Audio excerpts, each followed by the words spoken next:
Haneman here. Welcome to a very special Eric Clapton edition of Guitar Tune Tuesday. That's a tune called Steppin' Out off the 1966 John Mayall and the Bluesbreakers album.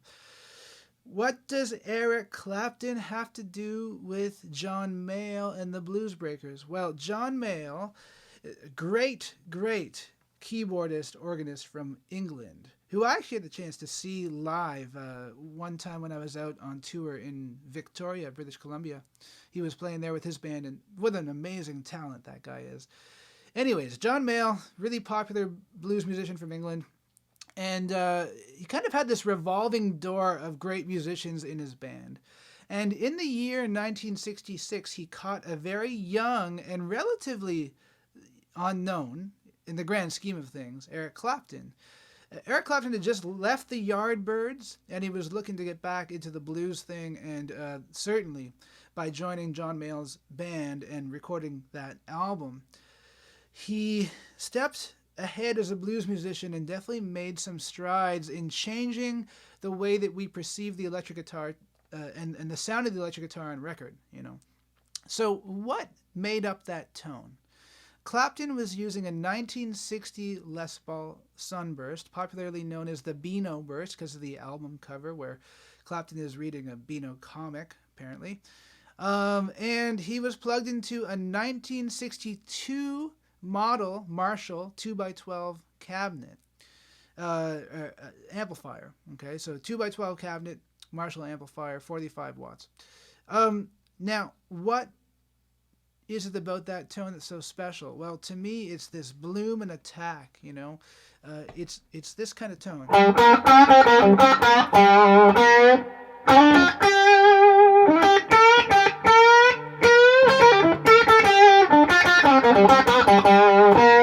So what I've tried to do to the amp sound in the room is I've tried to get it to the point where if I play softly, the tone is really smooth and kind of velvety. And if I dig in hard, you hear this initial attack on the note that's really kind of plinky.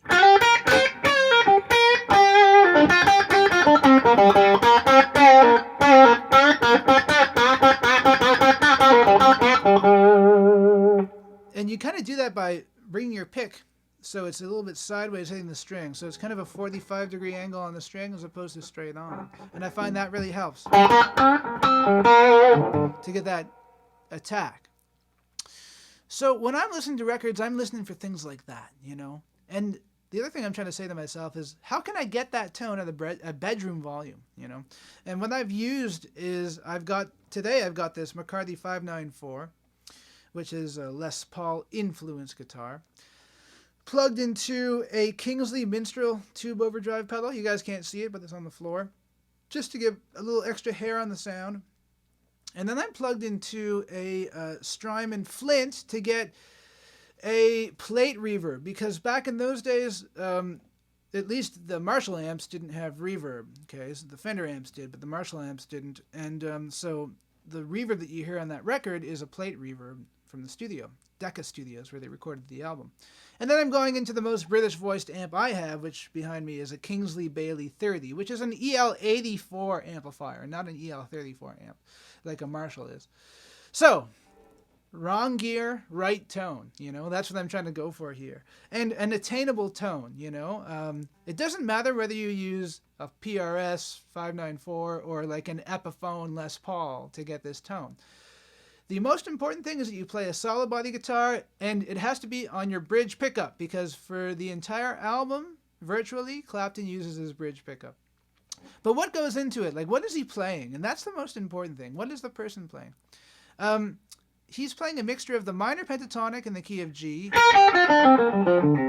and the major pentatonic. So the minor pentatonic is something I hear people use a lot. It's that bluesy sound that we're all familiar with. The major pentatonic is more that happy kind of Allman Brothers, Dickie Betts kind of sound. You know, that type of sound. And you're kind of mixing those two things together, especially in the blues scale. Like if you're in your first position here, a little trick is that if instead of playing on the B string and the high E string 3-6, like you usually would, you can play 3-5, 3-5 frets. Okay, I'm talking about frets. And just in doing that, you can get this wonderful sound. Check it out. Here's the minor pentatonic sound. Here's the major pentatonic. And I'm still landing on that G root note on the high E string on the 3rd fret. In the blues, root notes are very important, understanding where those root notes are. What are some things that Clapton's doing? Well, he's using this extension box a bit here. So I'm right above the blues scale in the key of G. I've got my ring finger on the 8th fret of B. And I go up to the high E string on 6. And then the high E string on 8. So the notes there are G, B flat, and C. And playing around with those notes is really cool, especially when you bend the B flat note to the major 3rd, to the B natural, which would be in the major pentatonic. So check it out. I hear Clapton on this record play that type of lick a lot.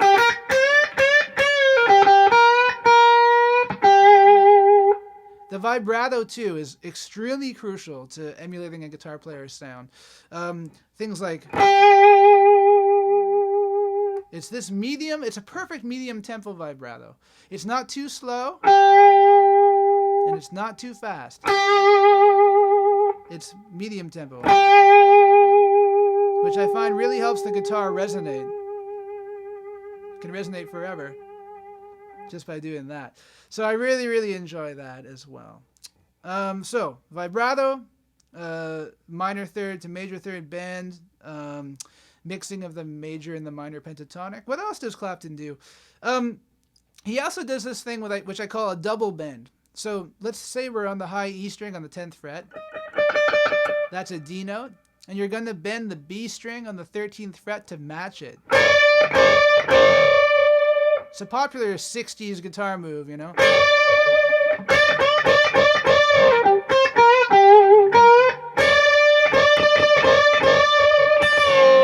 You hear that rub.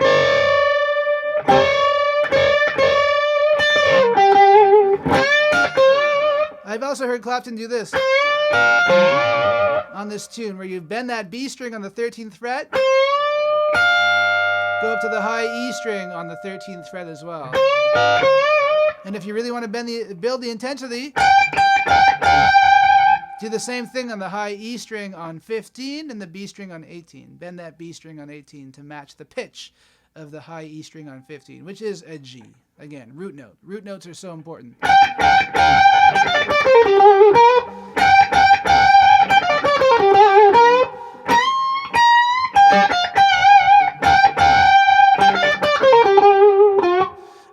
One last lick. I'll show you guys one more thing before we go today. This thing I was playing there. I really like that. It's a rake of a minor triad or a minor chord. So I'm here on the 3rd fret of G, B, and high E, and the 5th fret of D with my ring finger. I rake up the chord from high E to G, do a downstroke on that D string, and then I go 5-3 on G, 5-3 on D.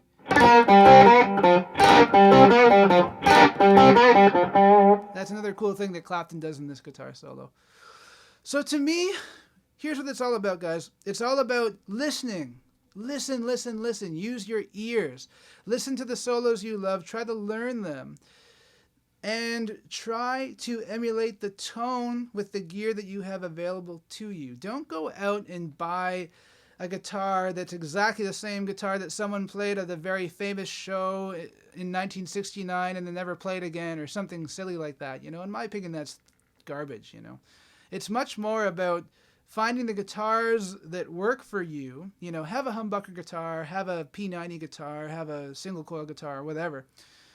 But don't go crazy trying to buy the same stuff that someone else used just because they used it, We all have to try to be our own selves as guitar players and be influenced by the records that we love. So, long story short, go out this week, check out John Mayall and the Blues Breakers from 1966. It's a great, great album. Trust me, you won't regret it.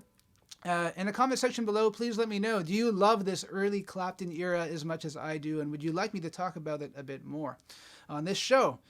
That's about it for this week. Please do like, share, subscribe, ring the bell. We'll see you guys and girls again next Tuesday.